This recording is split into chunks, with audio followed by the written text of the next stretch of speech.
உங்களுடைய லக்னம் லக்னாதிபதி வலுவா இருக்கணும். எப்பயுமே 6 8வது அதிபதிகள் இவங்க 2 பேரை விட லக்னாதிபதியும் லக்னமும் வலுவாகவே இருக்கணும். வலுனா சுபத்தன்மைன்னு யூடியூப்ல அடிக்கடி பேசுறோம் பாருங்க. வணக்கம். நமக்கு என்கிற ஞானத்தையும் வேத ஜோதிட ஞானத்தையும் ஆன்மீக ஞானத்தையும் வழங்கிய அனைத்து குருமார்களுக்கும் நன்றி. என்ற அதே வேளையில் இது ஒரு ஜோதிட விளக்க வீடியோ இருக்கும் இல்லாதவங்க கடந்து போயிடலாம். ப்ரோ, மீனம் having big time problem health issues also is there. Anything to do to recover at least a bit? கொஞ்சமாச்சும் முடியல சாமி.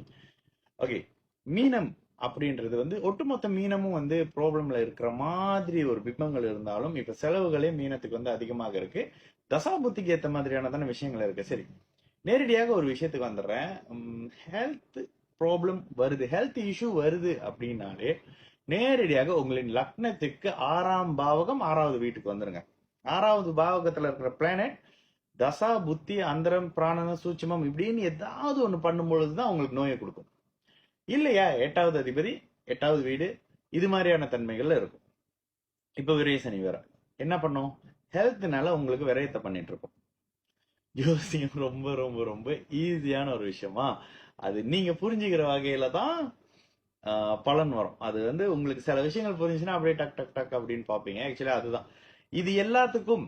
உங்களுடைய லக்னம் லக்னாதிபதி வலுவா இருக்கணும். எப்பயுமே 6 8வது அதிபதிகள் இவங்க 2 பேரை விட லக்னாதிபதியும் லக்னமும் வலுவாகவே இருக்கணும். வலுனா சுபத்தன்மைன்னு யூடியூப்ல அடிக்கடி பேசுறோம் பாருங்க. சோ வலுவாக இருக்கணும் அப்படின்னா சுபத்தன்மையில சுபர் தொடர்புல சுபர் பார்வையில இருக்கக்கூடிய அமைப்பு, சுபர் இணைவு இது மாதிரியான தன்மைகள்ல இருக்கும் பொழுது லக்னம் வலுவாகவும் லக்னாதிபதி எப்பொழுதுமே நட்பு வீட்டுல 5 9 போன்ற அமைப்புகள்லயோ ஆட்சியான நிலைகள்லயோ சுப பிளானட் இருக்கிறது நல்லது. பாவ கிரகங்கள் சனி செவ்வாயாக இருக்காங்க அப்படின்னா சுபத்தன்மை சூட்சும வலு அடைஞ்சிருக்கிறது ரொம்ப ரொம்ப நல்லது. இல்லைன்னா சூட்சும வலுன்ற 3 6 8 12 அப்படின்ற இடங்கள்ல நட்பு ஸ்தானங்கள்ல மறையக்கூடிய அமைப்புல சூட்சும வலுன்ற அமைப்புலயும் ராகு ராசியிலயோ லக்னத்திலயோ இருக்கவே கூடாதுங்க. ஓகேங்களா?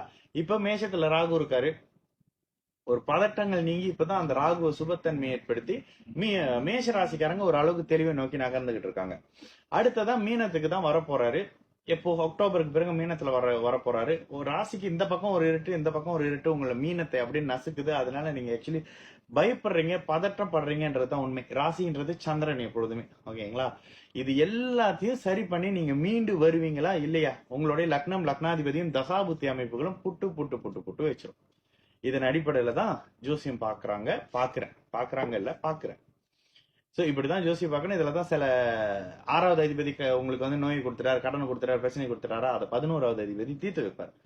8வது அதிபதி உங்களுக்கு கடனை கொடுத்துட்டாரு, நோய் கொடுத்துட்டார், பிரச்சனை கொடுத்துட்டாரா, எதிரிகளை கொடுத்துட்டாரா, 3ஆம் அதிபதி அதை தீர்த்து வைப்பார். இதை கணிக்க தெரிஞ்சவங்க தான் ஒரு மிக துல்லியமான சிறப்பான ஜோதிடரா இருப்பாங்க. ஓகேங்களா? இதுதான் விஷயம்.